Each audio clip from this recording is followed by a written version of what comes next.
Some words don't come with warning. They don't arrive with shouting, or slamming doors, or fists on tables. They don't give you time to build a wall before they reach you. The ones that truly break you, the ones that split your life clean in two, they arrive quietly, calmly, in a voice so steady, so controlled that by the time your mind understands what just happened, your chest is already a hollow place where something warm used to live. She had loved him for 2 years. Not the way you love a dream, distant, untouchable, not quite real.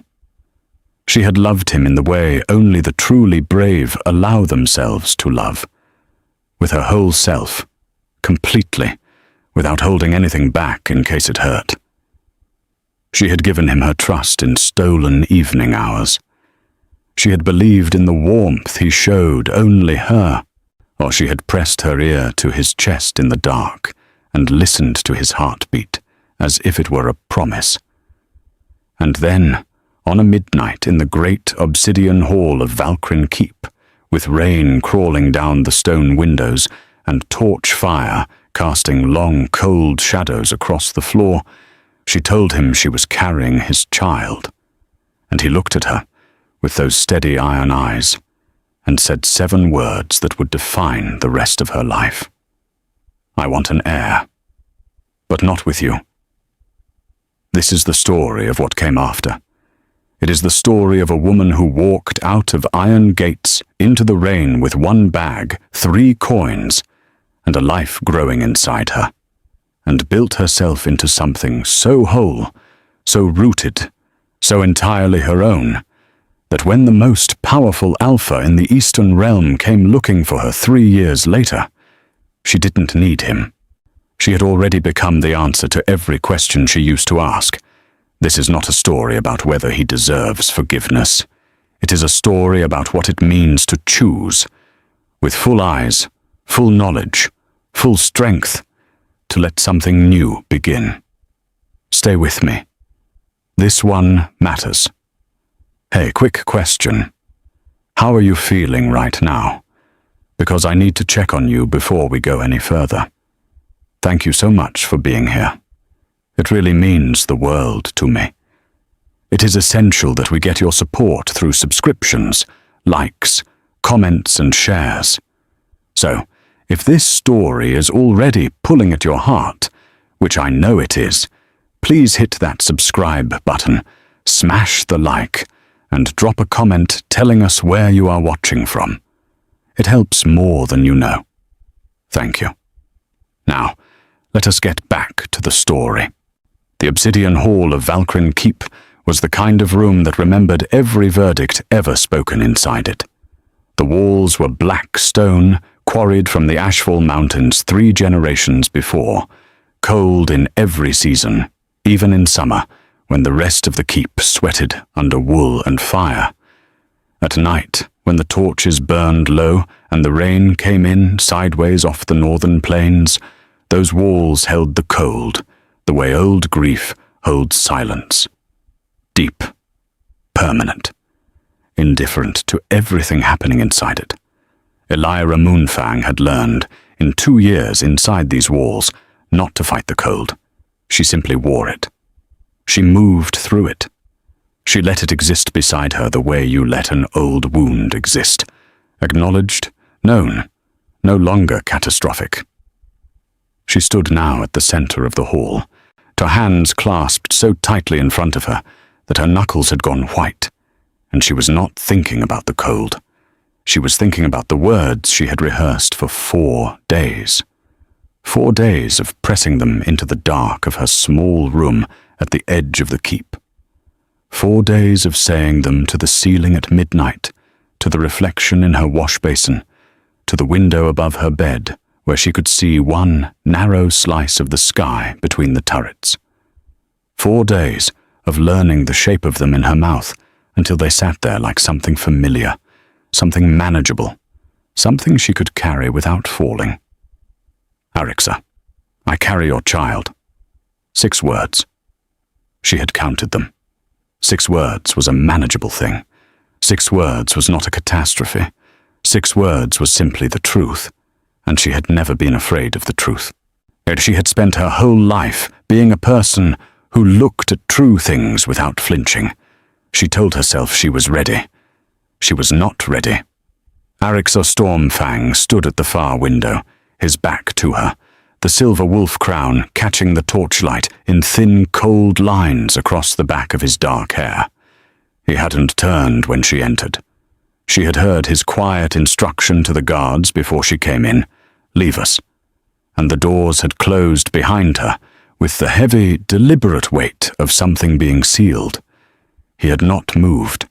He stood with one hand braced against the stone of the window frame, looking out into the rain, as if the night beyond the glass had asked him a question he was still composing the answer to. She let the silence stretch. Then she said it, quietly, steadily. "Arixor, I carry your child." The silence that followed was not empty. It had texture, it had mass. It pressed against the ceiling and the walls and the back of her throat and filled every corner of the obsidian hall until she felt it on her skin like pressure. She watched his hand on the window frame. She watched his spine. She watched for the smallest shift, a breath, a muscle, a flicker of the thing he had shown her in private rooms for 2 years. The man who had traced her collarbone with 2 fingers in the firelight, as if memorizing something precious. The man who had said her name in the dark, in a voice he used for nothing else. The man who had once, only once, pressed his forehead to hers, and said nothing at all for a very long time, and somehow said everything. He did not give her that man. He turned slowly. He crossed the hall in measured steps, not toward her exactly, but not away from her either. He stopped just short of her, close enough that she could feel the warmth radiating from him, and that warmth made everything worse, because warmth was supposed to mean something. His face was composed, careful, the face of a man completing an assessment. He said, "I want an heir." She felt the first word of what was coming like a stone dropping into still water. "But not with you." The rest of the room tilted, not dramatically. No shaking walls, no shattering glass, just a quiet, internal reorganization of everything she had believed to be solid. The floor remained under her feet. The torches kept burning. The rain kept moving down the glass. And Arixor Stormfang kept talking, in a voice that never rose, never cracked, never gave her anything to hold on to. He explained. She would remember later how precise he was, how clinical, as if he had also rehearsed this. But unlike her, he had rehearsed it from a distance, from the safe remove of someone who had already decided, and was now simply informing. Her bloodline, he said, carried no recognized pack heritage. She was human-touched. 3 generations back, on her mother's side, there had been a human ancestor, and that thread in her blood made the old council uneasy. It made alliances fragile. It made the future of Valkyrin complicated in ways he could not afford. He had alliances 3 generations in the making. He had a crown that had survived 7 wars. He had a responsibility to the pack that superseded every private thing between them, and she must, surely she must, understand that. He was not cruel, that was the terrible part. He was not shouting. He was not cold in the obvious way, the theatrical way that announces itself and gives you something to push against. He was reasonable, measured, already looking, in some distant part of his eyes, toward the door. He had made peace with this decision before he entered the room. She had come here to show him her heart, and he had arrived having already filed it away. She lifted her chin. Her voice, when she found it, was steadier than she expected it to be.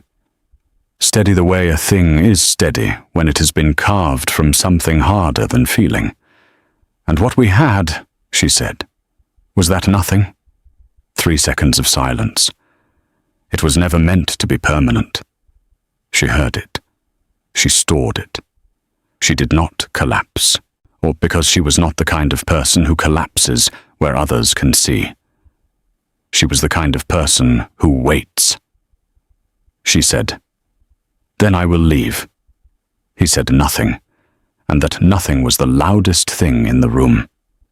She walked out, through corridors lined with guards who studied the ceiling, the floor, the middle distance, anywhere except her face. Past tapestries telling the history of a bloodline in crimson and gold thread, every ancestor proud and certain and permanent in their woven frames.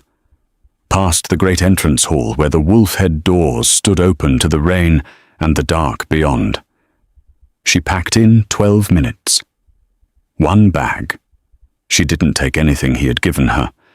Not the silver-clasped cloak, not the pressed amber ring, not the book of coastal maps he had pressed into her hands one evening with a quiet, "You mentioned once you wanted to see the Eastern Sea." She left them on the windowsill like a sentence she was choosing not to finish. She took her healer's kit, her herbs, 3 coins knotted into the corner of a headscarf, a change of clothes, a small carved wolf her mother had given her when she was 7, which had nothing to do with any of this, and everything to do with who she was. Before, Valkyrin Keep taught her to be afraid of hoping for too much. The iron gates closed behind her with the sound of something final. She stopped for just a moment in the rain. She pressed one hand flat against her stomach. The life inside still small, still new, still nothing more than a whisper of warmth in a body that now stood on a dark road with nowhere to be. She made a vow, not loudly, not dramatically, just a quiet spoken thing between herself and the rain and the small life she was already, in that moment, choosing completely. "You have me, and I am enough for both of us." Then she walked. She did not look back. She would not look back.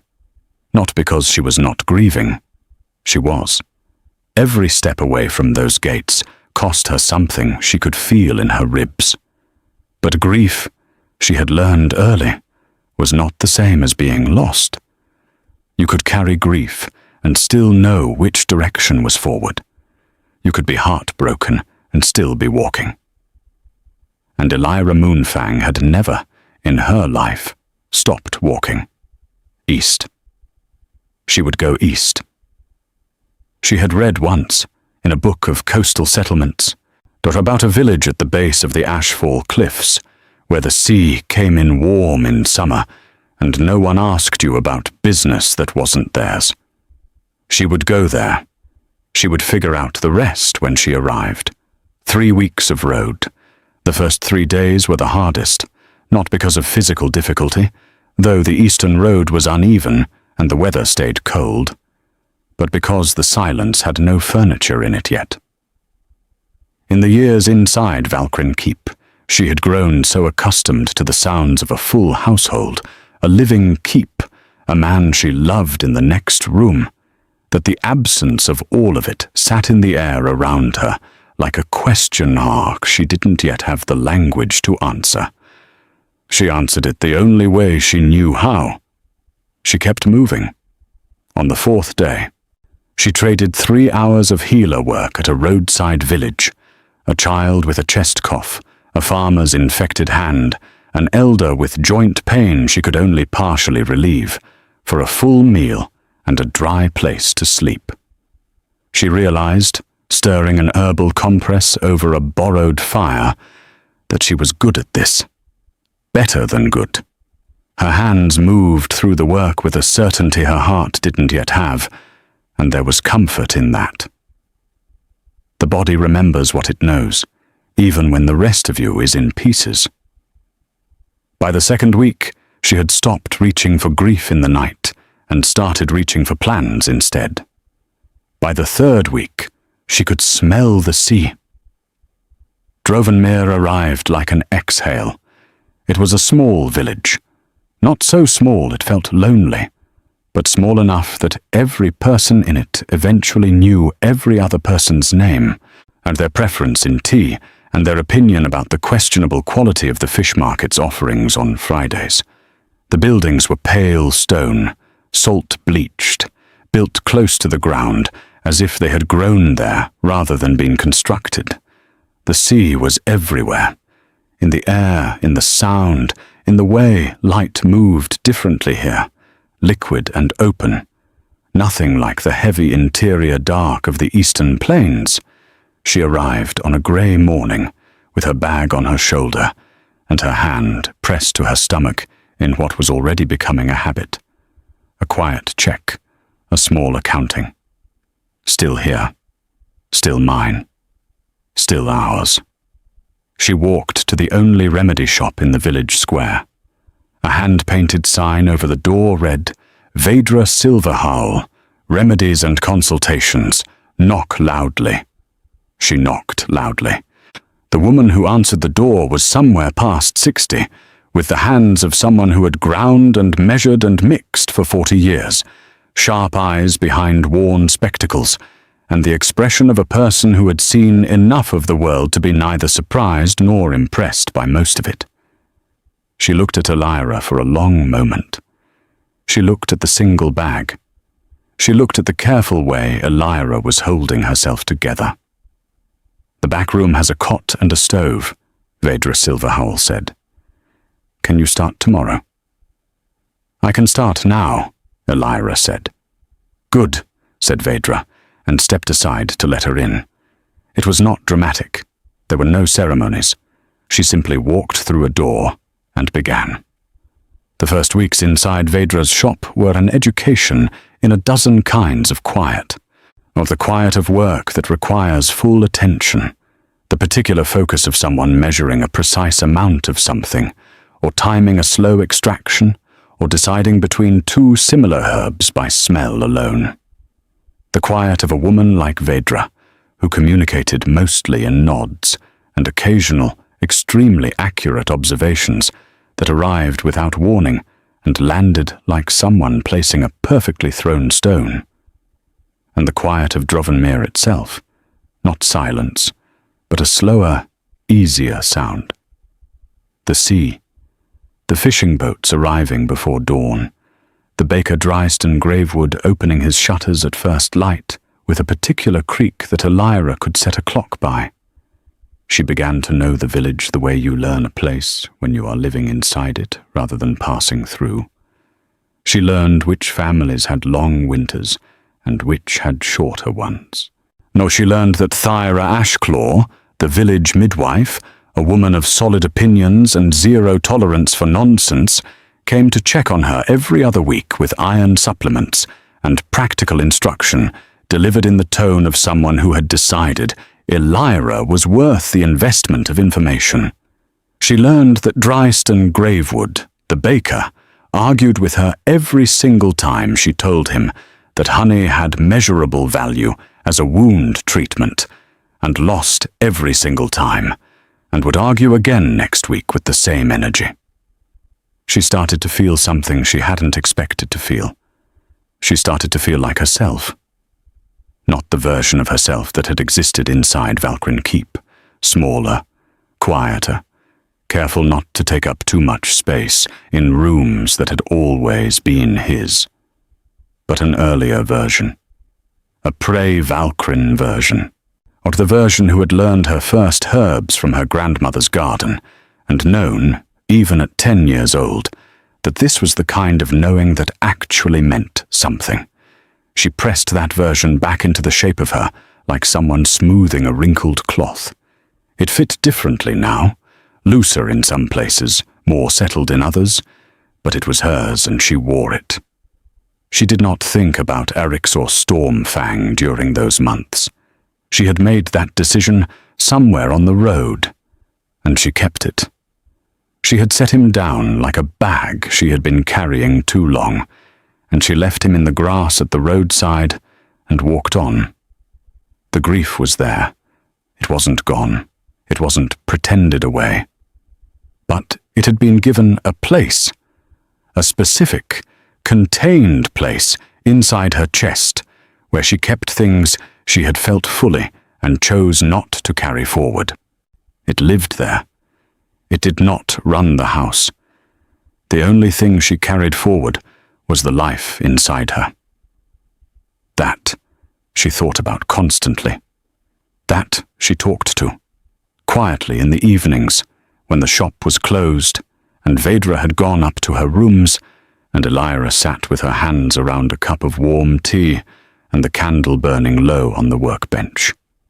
She told the small life about Drovenmere, about the smell of the sea, about Thyra, who was practical and fierce, and had already told her 3 times that she was going to be fine in the particular tone of someone who doesn't say things they don't mean, about what kind of person she hoped to be for this small life that was coming.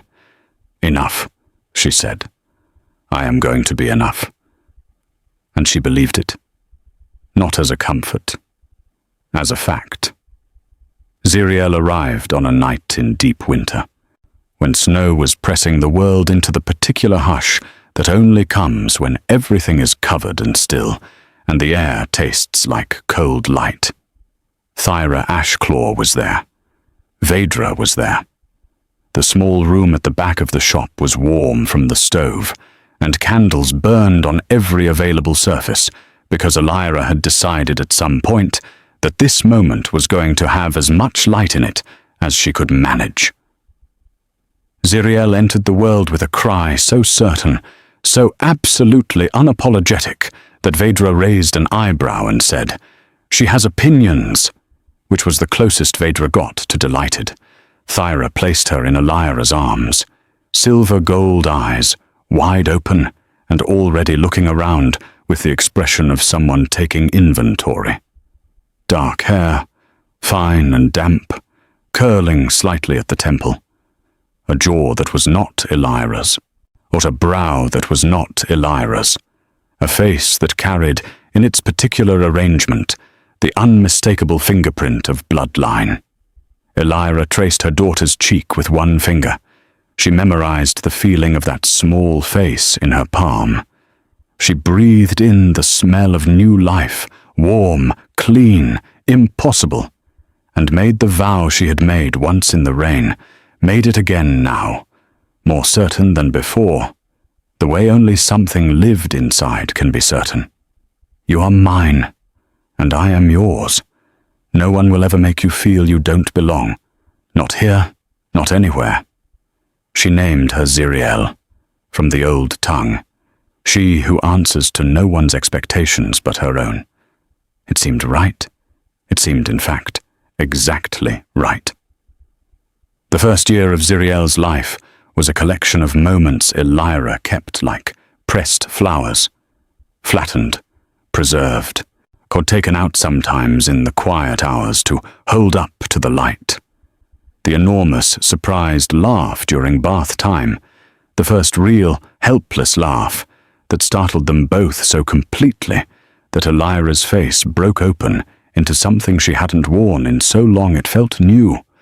The first tottering steps across Vedra's kitchen floor, arms out wide, expression one of total unshakable confidence in herself and the universe, as if the idea of falling hadn't occurred to her, and wouldn't have occurred to her even if she had.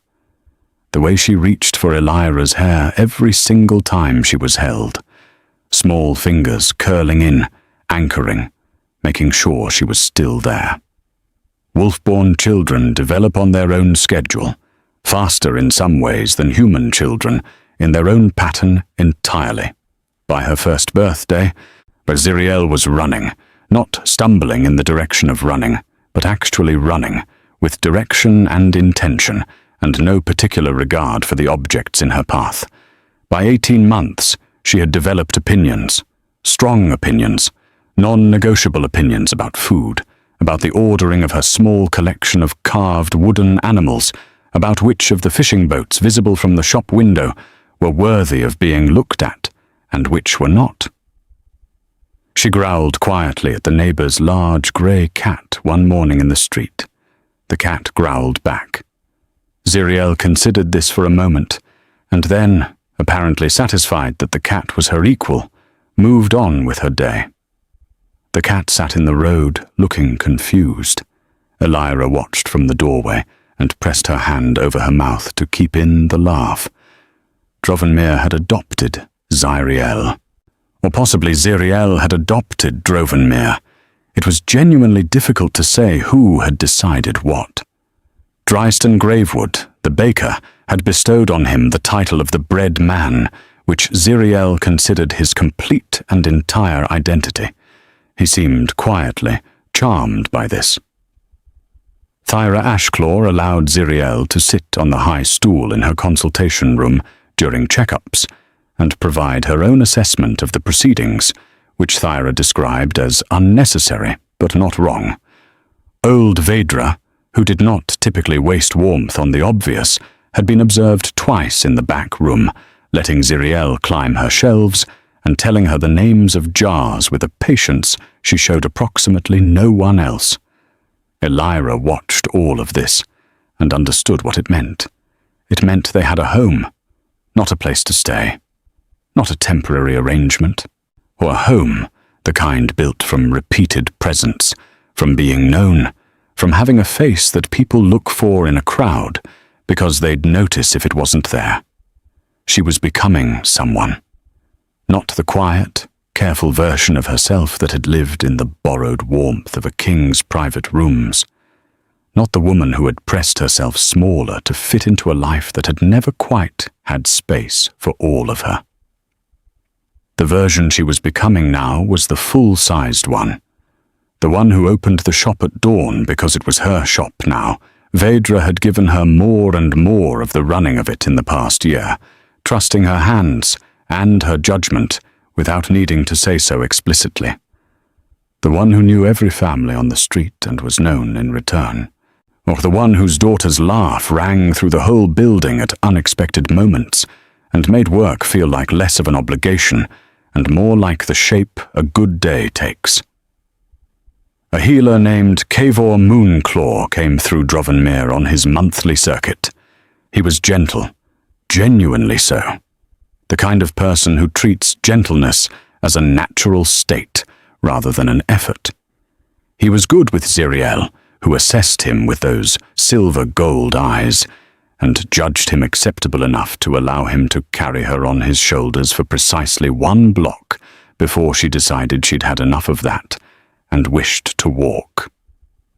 He brought Elyra dried herbs from the northern route that she couldn't source locally, and they talked easily, the way two people who share a trade can talk easily about things that matter to them.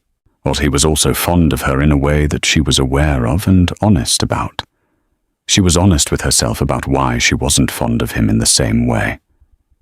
Not because of leftover grief. She had examined the inside of her chest with the same careful attention she gave to her work, and what she found was not a wound still bleeding for Arixor Stormfang. What she found was fullness, a quiet, settled fullness, the kind that doesn't have empty spaces reaching for someone to come fill them. Zeriel filled her. This life filled her. She herself filled her, which was the thing she hadn't expected, and which was, she realized on a still evening, watching her daughter sleep with both arms flung wide, like she owned the bed and the world beyond it, the most peaceful discovery she had ever made. She placed her hand flat on the shop counter one night. The wood was smooth under her palm. The candle was burning low. The sea was coming in on the dark outside, and the village was settling into its night sounds, and her daughter was asleep in the back room, and Elyra stood in the quiet of the life she had built and thought, "This is mine. Tomorrow it will still be mine. No one handed it to me. No one can take it." She didn't say it like a challenge. She didn't say it like a woman steeling herself against the world. She said it the way you say something true, simply, clearly, without any performance at all. Then she blew out the candle and went to bed, and slept the sleep of someone who has worked hard and has no reason to be afraid of the morning. Early spring. Crocuses at the edge of the road. The sea coming in with a different quality of light, warmer, brighter, as if winter had finally agreed to let something else have a turn.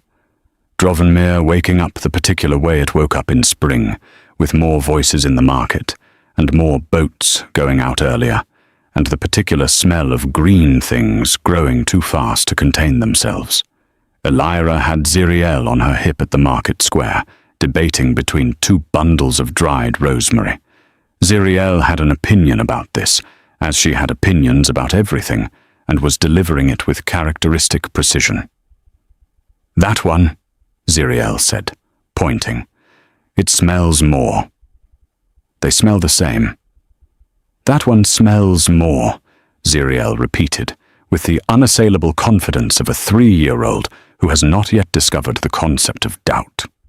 Elyra was about to explain, for reasons that were more conversational than practical, that aromatic intensity was not the primary criterion for selecting a medicinal herb, when she heard it. Hooves, organized, rhythmic, deliberate, not the loose clatter of a single rider or the heavier plodding of a farm cart. A column, moving with the particular unhurried confidence of authority that knows it doesn't need to rush because the world will wait. She lowered the rosemary 2 inches without meaning to. Her arm tightened around Zeriel. Then the flags, black and silver, the wolf head standard of Valkyrin Keep, snapping in the spring breeze at the head of the column with the casual ease of something that has never needed to announce itself quietly. Her basket settled against her hip. She breathed, slow, steady. She had thought about this moment, filed it under when, not if in the part of her mind that kept practical accounts, but thinking about a thing and standing inside it are 2 different countries. She counted her heartbeats.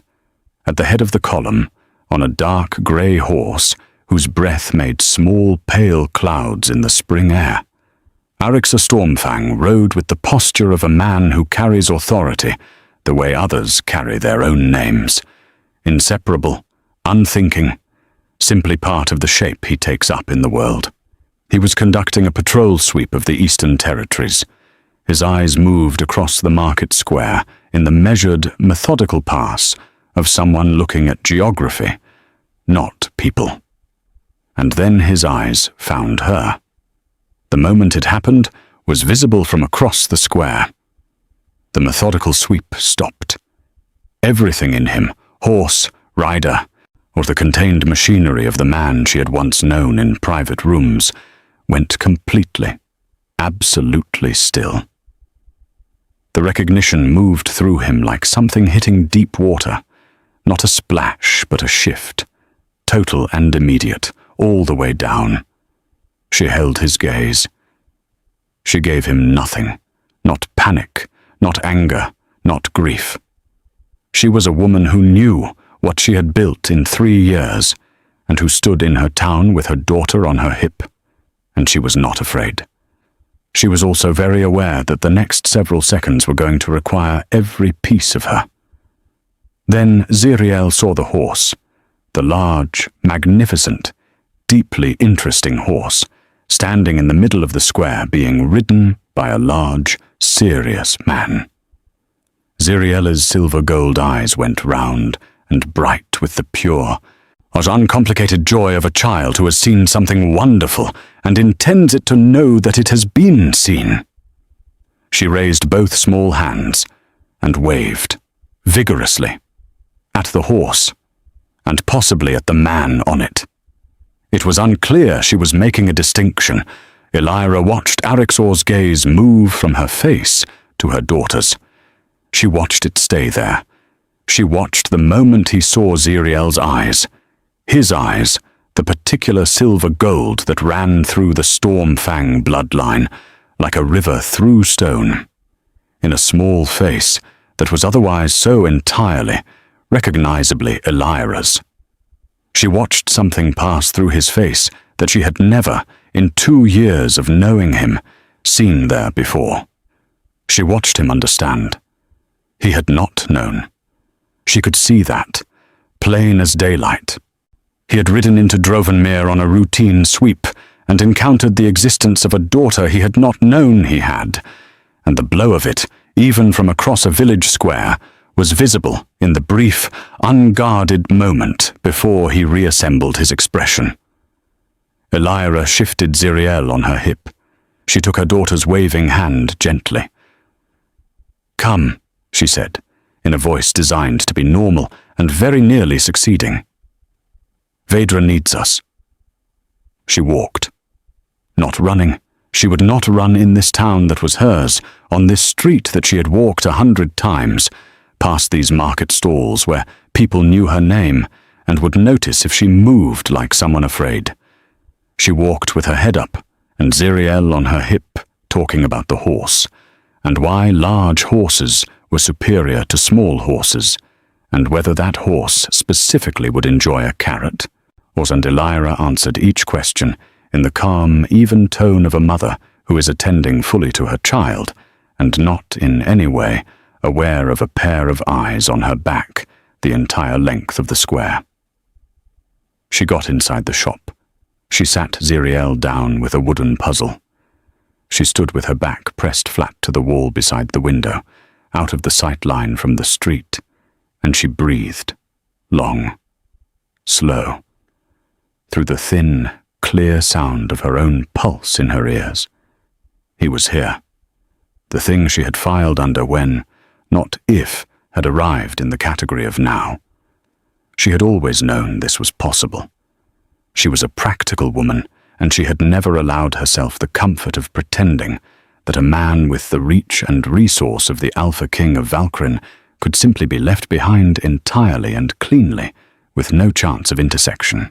But what she hadn't prepared for, not quite, not fully, was how it felt to stand in her shop, in her life, in the skin of the woman she had become, and realize that seeing him had not destroyed her. She pressed her hand flat to the wall. She breathed again. She was standing. She was here. Her daughter was behind her, solving a puzzle with focused intensity.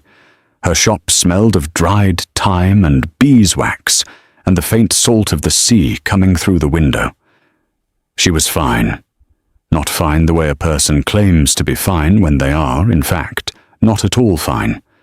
Fine the way a thing is fine when it has been tested and held and found to be exactly as solid as it needed to be. She was going to need that solidity, because something told her this was not over. And something told her the man she had just seen freeze on a grey horse in the middle of Drovenmere Square was not the kind of man who encountered an unresolved thing and simply rode on. She was right. He did not leave. That was the first thing she noticed, the morning after. The black and silver flags of Valkyrin were gone from the square. The column had ridden out before evening, but one grey horse remained at the inn stable. One plain room had been taken at the inn, under a name the innkeeper later mentioned was remarkably ordinary for a man with hands like that, and a way of holding himself that made other people stand up straighter, without knowing why they were doing it. Arixor Stormfang had dismissed his riders. He had taken a room. He had stayed. He did not come to the shop. He did not send word. But he made himself small, or as small as a man of his particular presence can make himself, which was relative, but she gave him credit for the attempt. She noticed the first gesture 3 days later. A bundle of herbs, specifically the northern dried fever shade she had been running low on and had not yet sourced a replacement for, arrived on the step before the shop opened. No note, no seal, just the herbs, wrapped in plain linen, tied with plain cord, as if someone had taken specific note of exactly what she needed and provided it without asking for thanks. She stood in the doorway with the bundle in her hands. She considered it for a moment. Then she brought it inside and put it on the shelf and said nothing about it to anyone.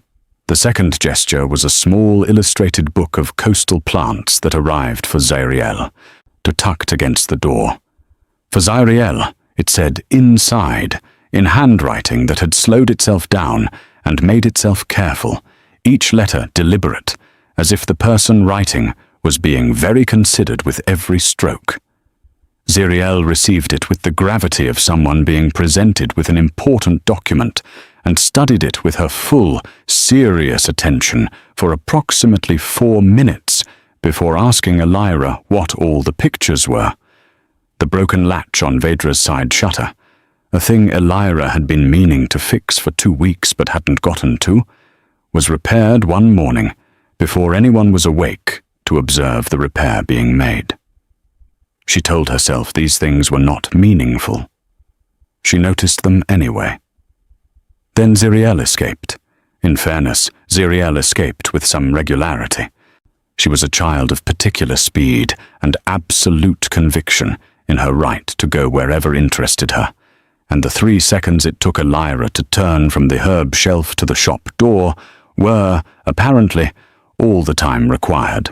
Elyra followed the sound of her daughter's voice across the square to the edge of the inn, where Zeriel had located Arixor, without any apparent effort, and grabbed the hem of his riding cloak with both hands, as if she had been expecting him. Elyra arrived to find Arixor Stormfang, Alpha King of Valkyrin, Lord of the Eastern Territories, commander of an army, crouched in the market dust, with one knee on the ground, to be at eye level with a 3-year-old who was conducting a very thorough inquiry. "Why is your horse so large?" Zeriel was asking, and with the focused intensity of someone who considers this a reasonable and pressing question. "Northern breeding," Arixor said, in the steady voice of someone who has decided to answer every question seriously. "They're bred for endurance and cold weather." "What is his name?" "Dusk." Zeriel considered this. "That's a good name.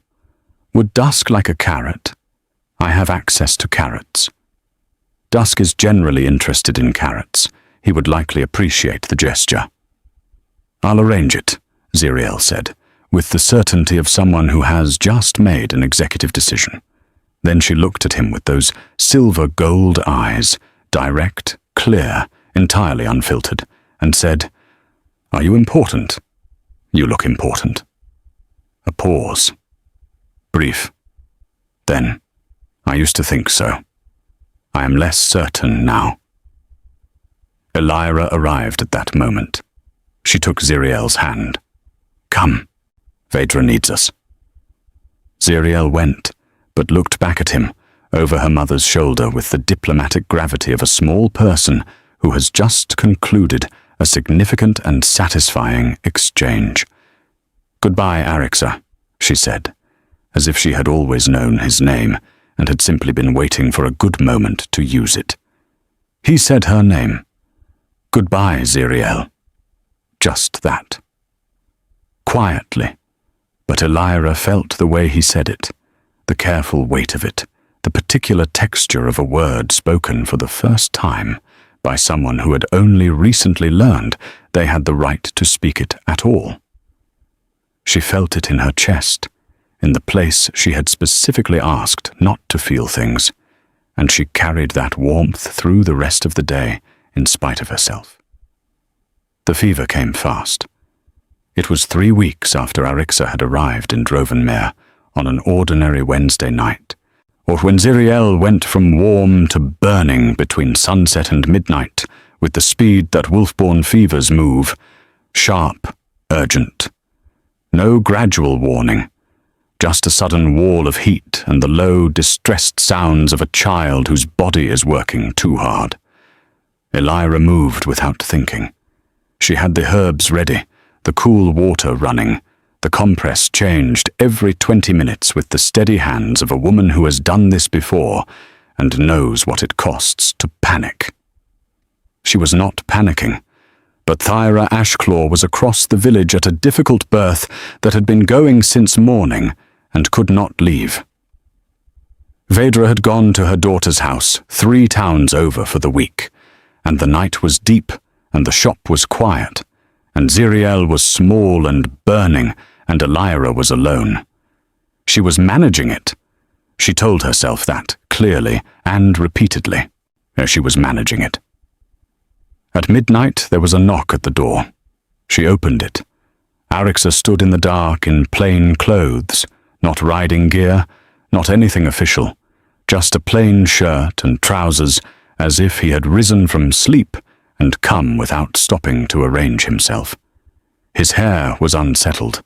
His face held nothing composed about it, all the careful architecture of alpha bearing stripped entirely away, leaving just a man who had seen the light burning late in the shop and come without knowing what he would find, only knowing that he had to come. His eyes found hers. Then he looked past her into the room, toward the sound of Zeriel's breathing. "Is it Zeriel?" She stepped back from the door. He came in. They worked through the night.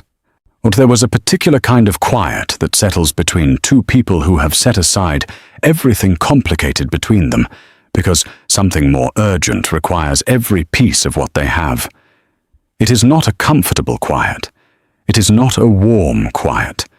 It is a focused quiet, a quiet that has a job and is doing it, and it exists in field hospitals and difficult births and long nights with sick children, and it existed now in this small shop room, smelling of thyme and sea salt and the medicinal sharpness of fever treatments. He fetched water when she asked, without asking for instruction twice. He held the compress steady when her hands needed to be doing something else. He moved through the small room with the particular awareness of someone who is very careful not to be in the way of someone who knows what they're doing, which she noticed and filed without comment. When Thora arrived after 2 a.m, she stopped in the doorway with a look of brief, carefully contained surprise, then stepped past it and went to work. Arixor gave her a clear and concise accounting of Zeriel's symptoms and their progression over the past 2 hours that was accurate down to detail, and delivered without any particular need for acknowledgement. Thyra shot Elyra one quick, entirely expressionless glance over his head that said many things, none of which Elyra chose to address at 2 a.m. The fever peaked near 3. Zeriel was restless, half awake, turning in her small bed with the whimpering sounds of a child whose body is fighting hard and using all its resources for fighting. Elyra sat on one side of the bed. Arixor sat on the other, on a low stool, and very still, his elbows on his knees, his eyes on his daughter's face, in the particular way of someone who cannot look away from something precious that is not yet safe. Near the deepest part of the night, that hour between 3 and 4, when the dark is most complete, and the light feels furthest away. Zeriel stilled. Her breathing eased slightly, and her hand, the small left hand that had been reaching and releasing in her restless sleep, reached out once more and found Arixor's where it rested at the edge of the bed. Her fingers curled around 2 of his. They held. He went completely still. His eyes closed. His jaw moved. Once, barely visible, the deep, private movement of a man who is holding something very carefully below the surface, because the surface is all he can trust right now. Elyra watched from across the bed. She had meant to keep her face neutral. She had meant to be the composed version of herself, the woman who had spent 3 years building competence as a second skin, who had learned to keep her interior life interior and her exterior life functional. She had meant all of that. One quiet tear moved down her cheek, uninvited. Slow. She did not wipe it. It wasn't grief, exactly, or not only grief. It was the particular feeling that arrives when you have been strong for a very long time and then witness something true enough that the armor loosens, just slightly, just for a moment, and lets the real air in. She was watching a man who had been given nothing, no right, no welcome, no claim, sit in the dark with his daughter's hand in his and choose to remain anyway. No authority, no crown, no performance of importance, just a man, as alone with a sleeping child and a hand that had reached for him in the night and found him there. She was too honest with herself to pretend that meant nothing. The fever broke at dawn, Zeriel's breathing evening out, the high color in her cheeks settling back to something normal, her small body releasing the tension of the fight and sinking into the deeper sleep of true rest. Elyra sat back and felt the night's weight leave her shoulders in one long, slow wave of exhaustion. "You stayed," she said. Not a question, not an accusation, just a true thing spoken into the morning quiet. "I said I would," Arixor said from the other side of the bed. His voice was low and rough at the edges, the way voices get when a night has been long and a person has not performed anything in it. "I meant it this time." The distinction was deliberate. She heard it. She let it land without answering it, because she didn't have an answer yet, and she was not the kind of person who gives answers she doesn't mean. But she sat with it, and something in her that had been very carefully held for a very long time shifted slightly, not opened, not resolved, not even close, but shifted, the way the ground shifts before spring arrives. Not the thing itself, but the first small evidence that the thing is coming. The letter arrived on the 7th morning. She found it under the shop door before she opened, her name on the envelope in his handwriting. No crown seal, no official marker. Just her name, written slowly, deliberately. Each letter given its proper weight. She waited until Zeriel was settled at Vedra's with a pile of picture books and a carrot she had fully intended to give to Dusk, but had reconsidered upon noticing that Dusk was not immediately present, and she was quite hungry. Then Elyra sat at the counter in the morning light and opened the letter. He did not ask for forgiveness. That was the first thing she noticed. The deliberate, unmistakable absence of it. She read the first paragraph 3 times to be sure. He had not written, "Please forgive me." He had not written, "I hope you can find it in your heart." He had written, "I have no right to ask for forgiveness. I understand the difference between asking and earning. I do not ask." He wrote, "I was wrong. Not I made a mistake. Not I was in a difficult position with the council. Not I hope you understand the pressures I was under." But he was wrong. He had chosen a version of strength that was, he now understood, not strength at all. He had chosen the arithmetic of a crown over the one person who had trusted him without condition, without armor, without asking anything of him that was not simply human and real. He wrote about Zeriel. He wrote that she had laughed so hard at breakfast yesterday that the whole inn table shook, and he had spent half an hour afterward sitting with that sound, trying to understand how it was possible he had almost never known it existed. He wrote that watching her argue with the bread man, Dryston, whom she had apparently informed that his cinnamon rolls needed more cinnamon, and who had responded to this critique with the resigned expression of someone who knew he was going to lose and was simply deciding how gracefully to do it, was the best thing he had witnessed in years. He wrote that he did not know how to be a father, that he had no practice in it, no model for it that he trusted, no certainty that he would do it right. He wrote only that he wanted the chance to find out. Not for Valkyrin, not for the bloodline, not for the council or the alliances or the political logic that had once, in an obsidian hall at midnight, convinced him that reasonable and right were the same thing. For Zeriel, because she deserved to know that someone had chosen her deliberately and completely, not because it served a purpose, but because she was his daughter and she was extraordinary, and she deserved to be known by every person capable of knowing her. The last line she read 3 times. You were right. Power is not strength. Staying is strength. I am only now beginning to understand what staying costs, and what it becomes. She folded the letter. She put it in her apron pocket. She went back to work. That evening he came. Not to the door. Not knocking. He stood at the edge of the street, in the long spring light, a few feet back, waiting.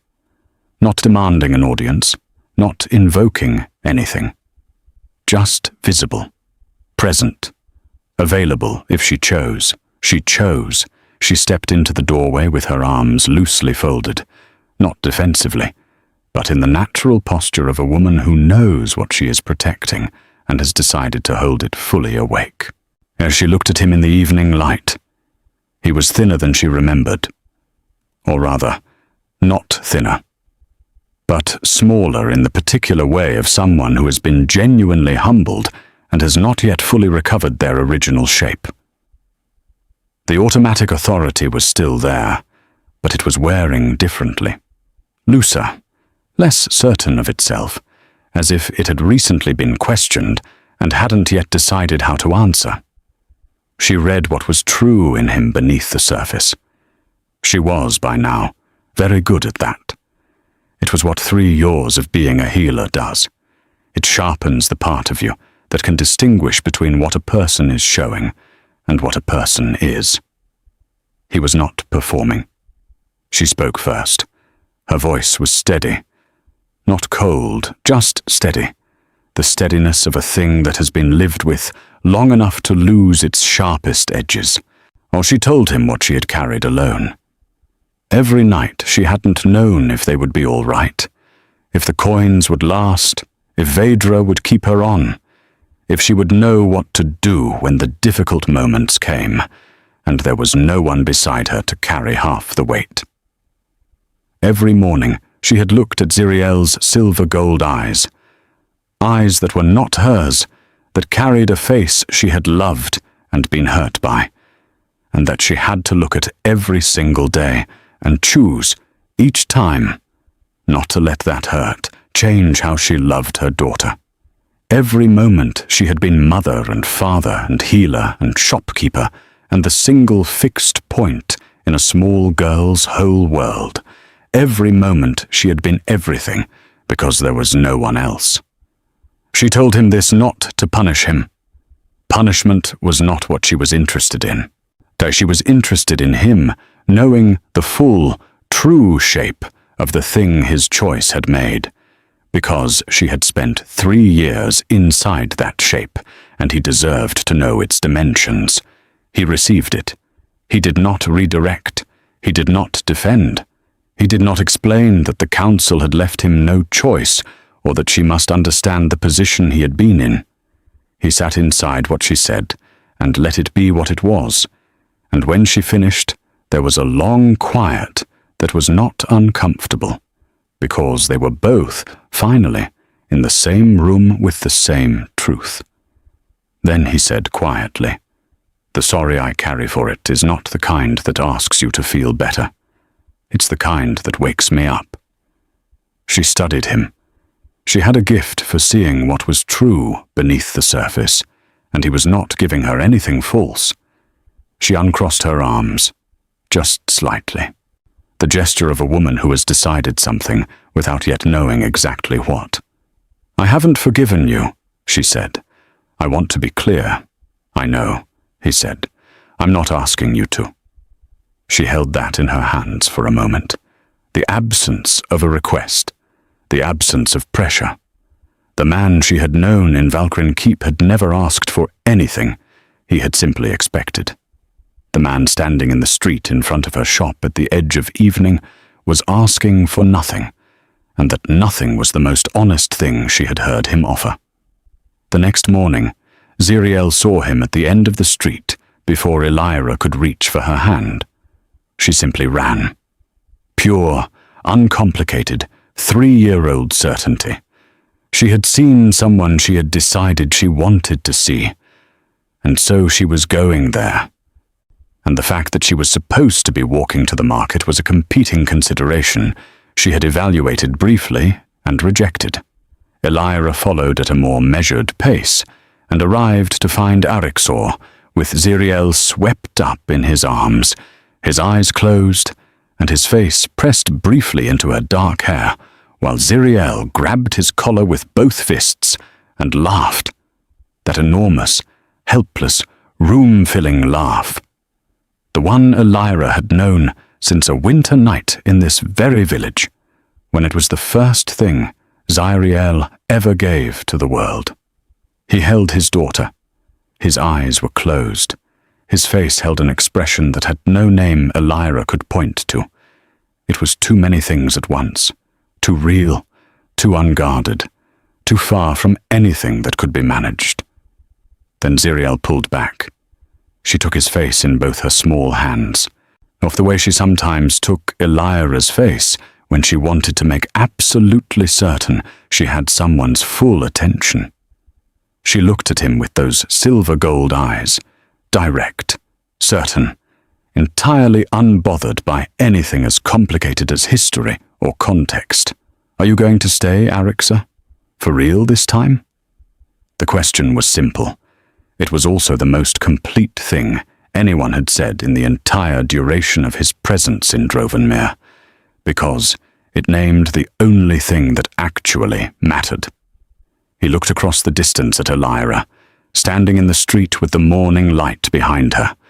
Chin up, face composed, the woman who had walked out of his iron gates in the rain with nothing and built herself into a person who needed nothing from him, who had become, in every way that counted, completely and entirely her own. "If your mother says it is all right," he said carefully, and she heard the care in it, the deliberate, conscious step back from authority, from assumption, from the old habit of deciding first and informing later. "I would very much like to." Zeriel turned in his arms and looked at Elyra with the grave, inquiring expression of a small ambassador conducting final negotiations. "Mama, can he?" Elyra looked at her daughter. She looked at the man holding her daughter. She looked at the space between the three of them, a space shaped by 3 years of distance and damage and rebuilding, by every hard morning and frightened midnight, by the slow, patient accumulation of small gestures, and one long fever night, and a letter written by someone who had given up asking for anything. She looked at all of it. Odd, she said, "We'll see." And this time the words were different. Even she heard it. Not a wall, not a door slammed shut on the possibility. More like a door standing open to the spring air, uncertain, yes, unfinished, yes, fragile the way new things are always fragile, but open. And for the first time in 3 years, unafraid of what might walk through it. That evening, she walked the shoreline, all 3 of them. Zeriel walked between them, holding one hand each, narrating the names she had assigned to specific rocks along the Drovenmere shore, a project she had apparently been developing for some time, very seriously, with an established system that took into account the rock's size, shape, personal energy, and overall contribution to the landscape. She delivered these names with the calm authority of someone recording facts rather than inventing them. Elyra and Arixor walked on either side of her and listened. At some point, she could not have said exactly when, because it happened the way some things happen, quietly, without announcement, in the particular unhurried way of things that belong to no one's schedule. Their free hands brushed, the backs of their fingers, warm from the walk, warm from the evening air, coming in off the sea. Neither of them pulled away. She kept her eyes on the water. She kept walking. The sea came in on her left, and the last of the day's light moved across the surface of it in small, shifting pieces. Gold breaking into gold, the whole horizon, one long warm line between ocean and sky. The space between them, at once as cold and wide and final as an obsidian hall at midnight, held something different now. Something that had no name yet, because it was too new, too small, too freshly arrived to have been named. But it was real. She could feel it the way you feel the first shift in the air before a season changes. Not the season yet. Not the warmth of it. Not the full arrival. Just the first evidence that something is coming, that something has already begun. Zeriel stopped suddenly. She dropped both their hands, crouched down, and picked up a rock of remarkable size and somewhat lopsided character. "This one," she announced, holding it up, "is called Morthalix the Enduring." "That's a very large name for a very round rock," Arixor said. "He earned it," Zeriel said firmly. Elyra laughed. It left her without warning, clean and clear and fully herself, and she heard Arixor make the quiet sound of someone who has heard something they will remember, and she let both of those things be true at the same time and kept walking. The sea kept coming in. Morthalix the Enduring was placed carefully at the water's edge. The last of the light went warm and slow across the ashfall cliffs and the rocks, and the three of them moving along the shore of Drovenmere at the edge of evening, unresolved, imperfect, beginning. The story didn't end here because they were healed. It ended here because they were started. Because Elyra Moonfang, who had walked out of iron gates into the rain with nothing, and built herself into a woman so rooted, so whole, so entirely her own that she needed no one to complete her, had looked at all of that, and at the man standing imperfect and honest on the other side of 3 years of consequence, and chosen to let something new have its chance. Not because she had forgiven him. She hadn't yet. Maybe she would. Maybe forgiveness was a thing she would give herself, eventually, as a gift. Not to him, but to the part of her that deserved to set down what was heavy.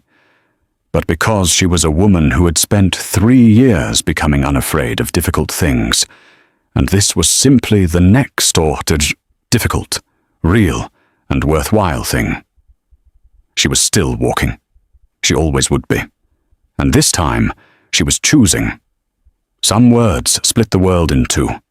But the world, your world, the one you build with your own hands, keeps going, keeps growing, and sometimes, on a warm evening with salt air and your daughter naming rocks, and a hand that has learned not to reach but simply to remain, sometimes the world you built from nothing turns out to be exactly the world worth staying in.